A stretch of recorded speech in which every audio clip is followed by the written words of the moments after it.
حضرت علی علیہ السلام نے فرمایا، اگر تم اس وقت مسکرا سکتے ہو جب تم پوری طرح ٹوٹ چکے ہو تو یقین جانو دنیا میں تمہیں کبھی کوئی نہیں توڑ سکتا۔ لوگوں سے یاد کرنے کا شکوہ مت کرو، کیونکہ جو انسان اپنے رب کو بھول سکتا ہے وہ سب کو بھول سکتا ہے۔ اچھے لوگوں کا تمہاری زندگی میں آنا تمہاری قسمت ہوتی ہے اور انہیں سنبھال کر رکھنا تمہارا ہنر۔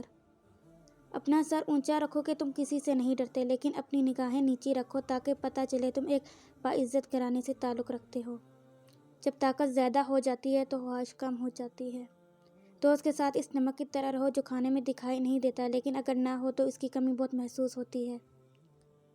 ہمیشہ چھوٹی چھوٹی خوشیوں کا استقبال کیا کرو، کیونکہ ان کے پیچھے ہی محبتوں کا سیلاب ہوتا ہے۔ انسان زندگی میں مایوس ہو تو کامیابی بھی ناکامی نظر آتی ہے۔ جو تمہیں خوشی میں یاد آئے تو سمجھو اس سے محبت کرتے ہو، جو تمہیں غم میں یاد آئے تو سمجھو وہ تم سے محبت کرتا ہے۔ زندگی کے ہر موڑ پر صلح کرنا سیکھو، کیونکہ جھکتا وہی ہے جس میں جان ہوتی ہے، اکڑنا تو مردے کی پہچان ہوتی ہے۔ جس انسان کی جان نکل جائے تو وہ زندہ نہیں رہتا، اور جس انسان سے احساس نکل جائے تو وہ پھر انسان ہی نہیں رہتا۔ مشکل وقت آ جائے تو کسی کا احسان مت لو، کیونکہ مشکل وقت 4 دن کا اور احسان زندگی بھر کا ہوتا ہے۔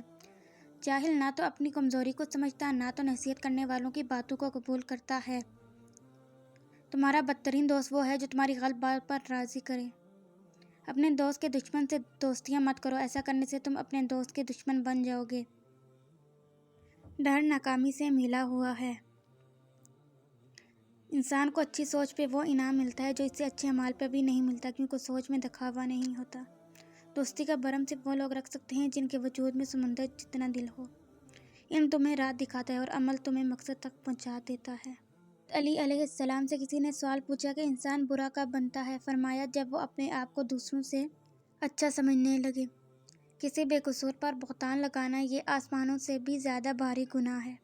صرف 2 لوگ مقدر والے ہوتے ہیں، ایک وہ جنہیں وفادار دوست ملتا ہے اور دوسرا وہ جن کے ساتھ ماں کی دعائیں ہوتی ہیں۔ محبت کا اصل حقدار تو تمہارا رب ہے، تم بس اپنے رب کے آگے جھکو، وہ کسی اور کے آگے نہیں جھکنے دے گا۔ محبت کی پہلی شرط عزت ہے، اور جو عزت نہیں دے سکتا وہ سچا پیار بھی نہیں دے سکتا۔ جس سے محبت کی جاتی ہے اس سے مقابلہ نہیں کیا جاتا۔ کسی کو پا لینا محبت نہیں، بلکہ کسی کے دل میں جگہ بنا لینا محبت ہے۔ کسی کی تباہی پر خوش نہ ہو، خبر نہیں کل زمانہ تمہارے ساتھ بھی یہی برتاؤ کرے۔ غربت انسان کو اپنے ہی شہر میں اجنبی بنا دیتی ہے۔ 3 انسان 3 چیزوں سے محروم رہیں گے: غصے والا صحیح فیصلے سے، جھوٹا عزت سے، اور جلد باز کامیابی سے۔ انسانیت بہت بڑا خزانہ ہے، اسے لباس میں نہیں انسان میں تلاش کرو۔ تجربہ انسان کو غلط فیصلے سے بچاتا ہے، مگر تجربہ غلط فیصلے سے ہی حاصل ہوتا ہے۔ جس نے اپنی قدر و منزلت پہچان لی وہ کبھی برباد نہ ہوگا۔